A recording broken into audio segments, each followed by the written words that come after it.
Како го оценувате изборот на Христијан Мицкоски за лидер на ВМРО-ДПМН, пошто добивате политички опоненти? Ми е драго што заврши конгрес на нашиот политички опонент. Секако тоа треба да представува и перспективи за државата. Стабилна политичка партија како ВМРО, како СДСМ, значат и стабилност за Република Македонија. Јас очекувам конструктивен процес во парламентот на Република Македонија, секако и критичен осврт од страна на опозицијата.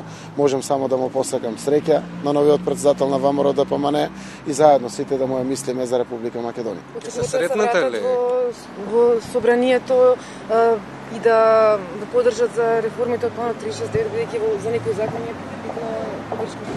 Јас очекувам уште од самиот момент кога се случи напуштањето или така да кажем времената стагнација и неприсуство во парламентот, да биде коригирани тие да се вратат во парламентот, заради тоа што парламентот има и такако многу сериозни прашања пред себе за одлучување.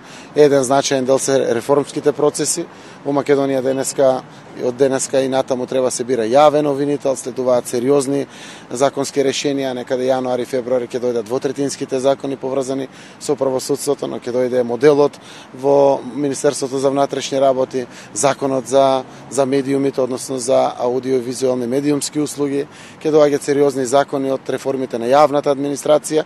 Сето ова би било комплетно легитимно, покрај легално со учество на опозицијата. Јас сум убеден дека опозицијата треба да биде составен дел на сето она што значи реформски процес, но и сето она што значи добри перспективи на Република Македонија. Ќе имате ли средба со Христијан Мицкоски? Ќе се договорили тет да се видите и да поразговарате и да се утврдат правците за понатаму? Јас верувам дека дали има некоја покана и најава или слично? Не, немаме ништо разговарано.